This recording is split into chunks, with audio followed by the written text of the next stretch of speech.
Welcome back बच्चों and day today is 7th of August and आज मेरा बिल्कुल मन नहीं था न्यूज़पेपर ना करने का। इनफैक्ट मैंने कोई वीडियो भी नहीं बनाई है, कुछ नहीं किया है आज। I was feeling very dull because I can not sleep well last night, so I made myself some cold coffee because you know you are suppose to do what you are suppose to do. क्योंकि आज मैंने decide किया था कि आज मैं आप लोगों को पढ़ाऊंगी डीलिमिटेशन। सो चलो फिर ओके, कोल्ड वॉर के नोट्स पूरे हो चुके हैं बच्चों, so will be talking about it super soon.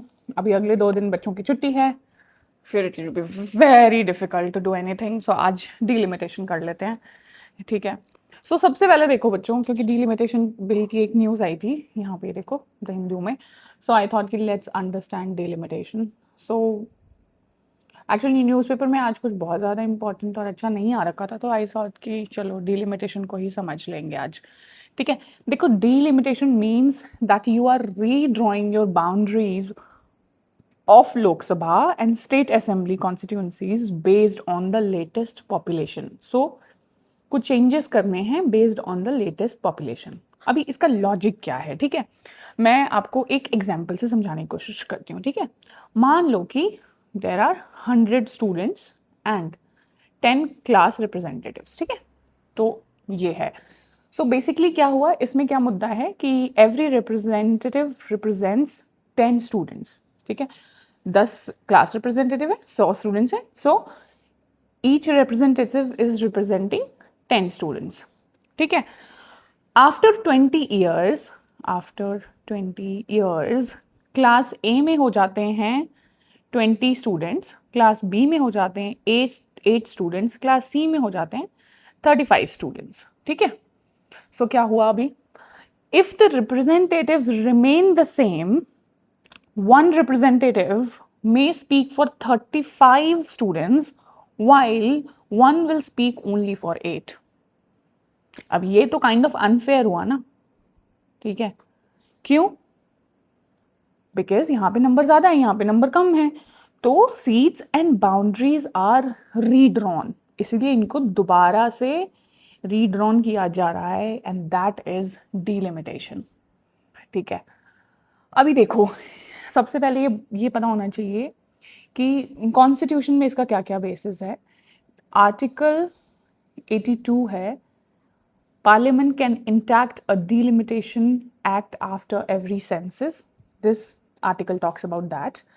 And article 170 है जो कि which gives similar provision for state legislative assemblies, ठीक है। सो इसके लिए क्या होता है, इसके लिए एक डीलिमिटेशन कमीशन है। It is basically an independent body. क्या है ये delimitation commission? It is an independent body appointed by central government, ठीक है। अब इसमें कौन कौन होता है बच्चों, that is something you should know.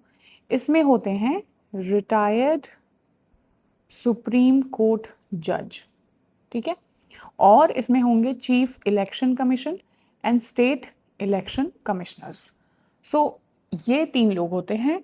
It orders can not normally be challenged in any court, ठीक है, आप इसको चैलेंज नहीं कर सकते हो इन एनी कोर्ट, ठीक है, राइट। अब इतना समझ में आ गया।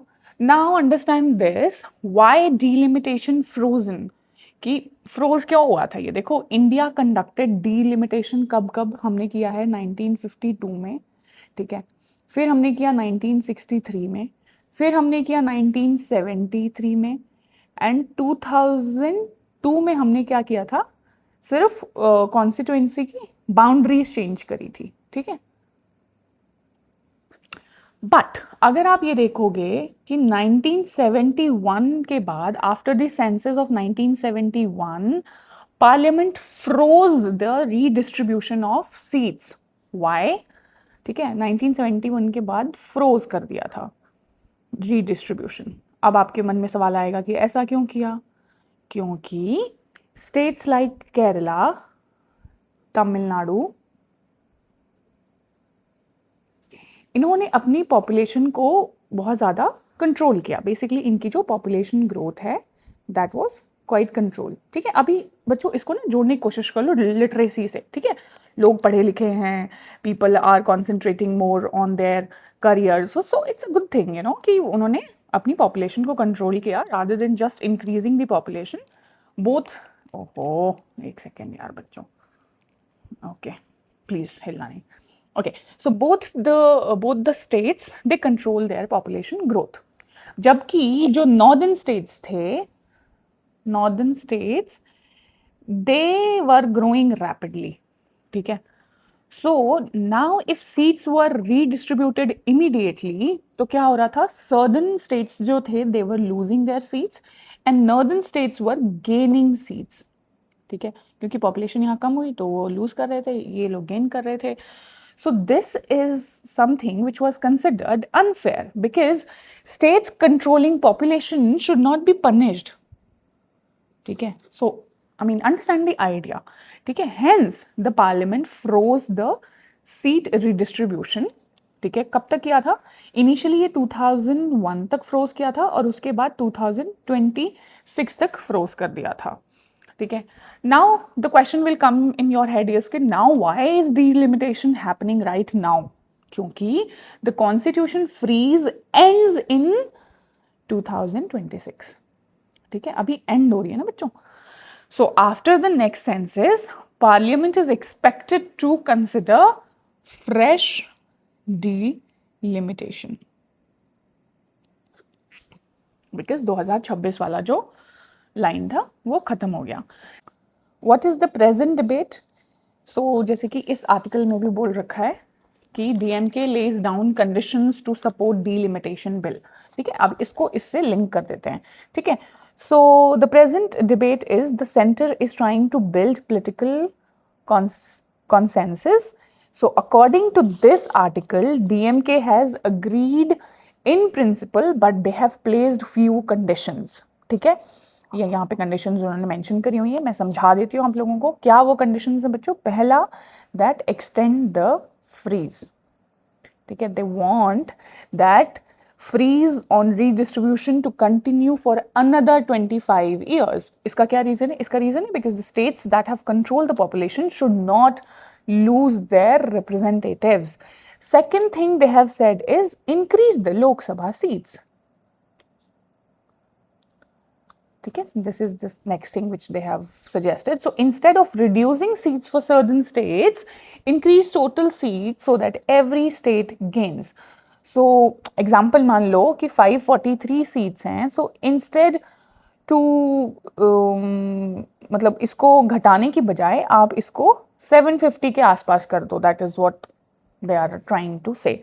ठीक है, third thing is fix a minimum number of seat, so every state should have a guaranteed minimum representation.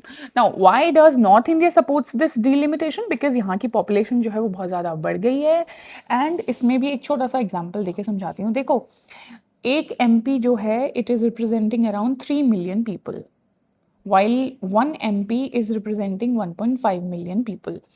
So अभी हो क्या रहा है, votes are unequal and it is being said कि जो delimitation है it is going to restore the equality of votes.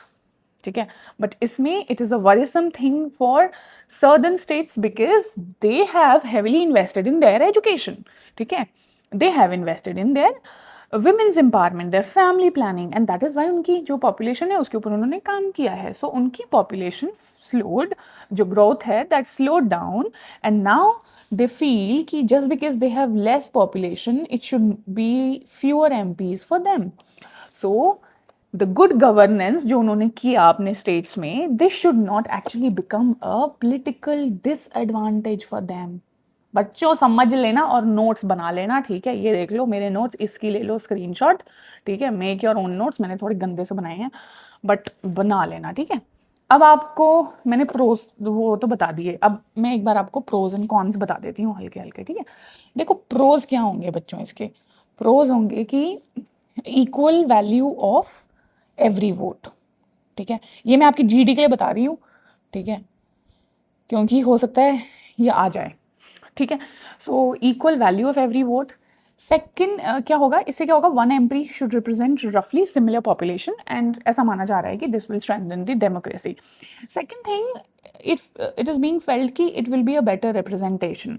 ठीक है। So rapidly growing regions receive appropriate representation. And third thing for the pro point can be it reflects present reality. ठीक है। सो ये last 1971 में हुआ था, India उस time पे बहुत अलग था और आज जो है इंडिया की डेमोग्राफिक टोटली अलग है। So that is why it is going to improve, it is very different. And fourth point is it is going to improve the governance also. ठीक है, because MPs will be representing manageable populations. ठीक है। And आप ऐसे भी बोल सकते हो कि it will strengthen the democracy and all, 2-4 points add कर लेना बच्चों अपने जीडी में। ठीक है। अब कॉन्स की बात करते हैं बेटो। ठीक है। देखो, इट पीनलाइजेज पॉपुलेशन कंट्रोल, है ना। सो जिन जिन स्टेट्स ने एक्चुअली अपनी पॉपुलेशन पे काम किया है, so southern states will definitely ask कि भाई एक तो हमने अपनी पॉपुलेशन रिस्पॉन्सिबली ग्रो करी and then why are we losing MPs, it is like कि वी आर पनिशिंग देम। ठीक है। इसके अलावा बच्चों, जो हमारे इंडिया में नॉर्थ एंड साउथ का जो पोलिटिकल डिवाइड है दैट विल इंक्रीज। ठीक है। Third thing is that it will give greater dominance to larger states. ठीक है। क्यों? क्योंकि states like Uttar Pradesh, Bihar, Rajasthan, Madhya Pradesh, they are going to gain more seats. तो जो स्मॉल स्टेट्स होंगे they might feel politically weaker. ठीक है।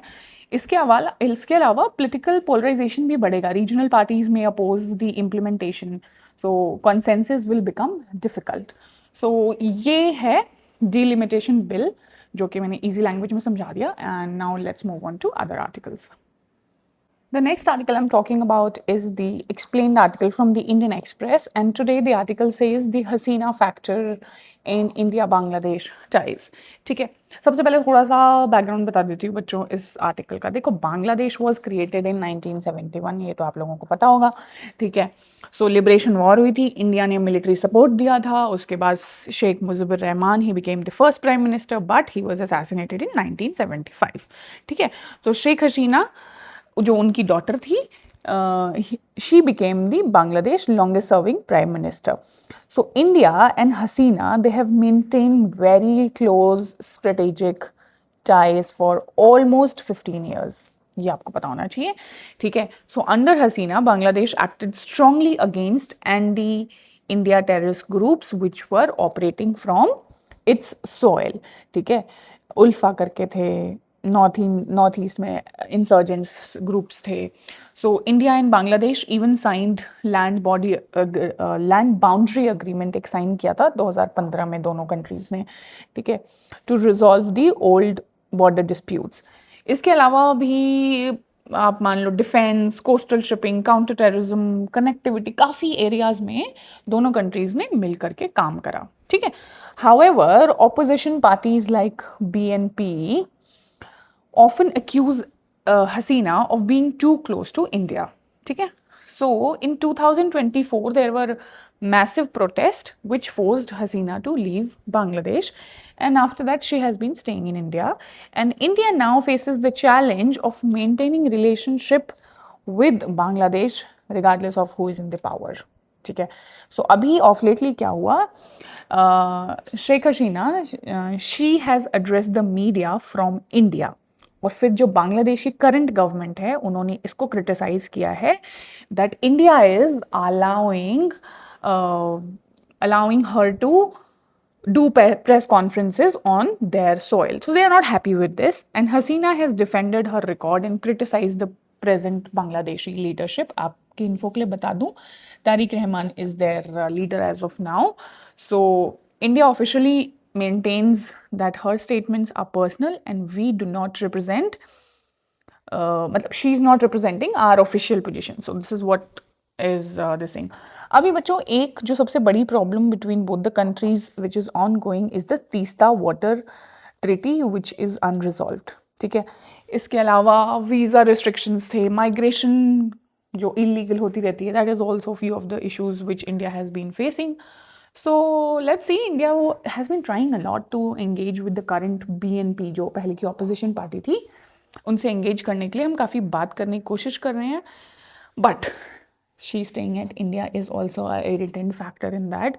So Bangladesh considers some of her public political statements problematic.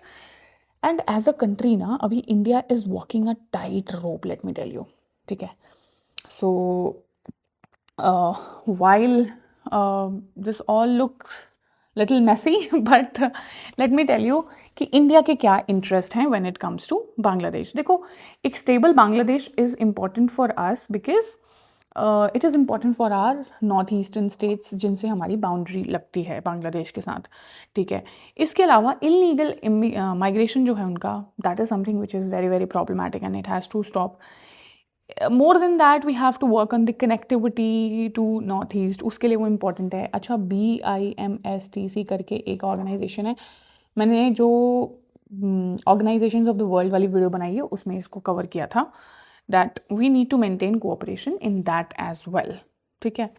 And yes, there are a lot of challenges, but let's see. India should continue the neighbor first policy while maintaining a neutrality with Bangladesh की जो current domestic politics जो leaders हैं अभी वहाँ के. ठीक है. So this is all what is happening, and let's see how does this moves forward, because she's saying that she will be going to Bangladesh in December 1971 में इन लोगों को आज़ादी मिली थी. And that is why she is saying that she will go in December. So let's see how things work out in future and what exactly happens. The rest all the article you can see, it is about Grammy, it is about Bollywood, it is about same India, Bangladesh. So there's nothing much in today's newspaper. Let me see if there is any other interesting article. Now, this is one of the articles which is in the Hindu, the international news. It says that China-Japan row escalates after Tokyo terms Beijing greatest strategic challenge. ठीक है. सो ये Japan और China की rivalry के बारे में बात कर रहा है. अच्छा देखो, historically if you will see their rivalry goes back to World War II. ठीक है. बहुत पुराने दुश्मन हैं ये लोग. So dispute over Senkaku islands is still something which continues with both the countries, because China एक तो क्लेम करता है ताइवान एंड जापान सपोर्ट करता है peace and stability in Taiwan. ठीक है. क्योंकि जापान ने ना अराउंड 50 ईयर्स तक ताइवान जो था वो जापान के पास था. ठीक है. इसके अलावा North Korea missile programme is something which is influencing Japanese defence policy, and US Japan alliance जो है वो तो एक प्रॉब्लम है ही. ठीक है. दोनों कंट्रीज़ के बीच में. So this article talks about how China is protesting Japan's latest defense growth, and Japan called China its biggest strategic challenge. ये लिखा हुआ है ना. So China has rejected these claims and Beijing has accused Japan of interfering in Taiwan. But China बोलता है कि Taiwan तो is an internal matter. ठीक है. सो इसके अलावा मिलिट्री एक्सरसाइजेज होती रहती हैं, उसकी वजह से इनके मैरीटाइम डिस्प्यूट्स चलते रहते हैं. सो बोथ द कंट्रीज़ की जो टेंशन्स है ना, they are still ongoing. ठीक है. So it's something which is not going to finish soon. The competition is likely to continue, but remember this, that the diplomacy is essential for preventing the military escalation. इसके अलावा बच्चों बाकी सारी बहुत normal news है with sales की. Same वो deal के बारे में बात है, Oman and Tehran, which I have explained yesterday. And Ukraine has been striking on Russian oil refineries, which I have explained in a lot of times. So nothing much, and let me meet you tomorrow. और अगर tomorrow भी नहीं हो पाया तो I will be covering it all in on Monday, because as I told you, tomorrow my kids will be at home. So I hope to see you, and delimitation के notes बना लेना. I'll see you. Bye bye.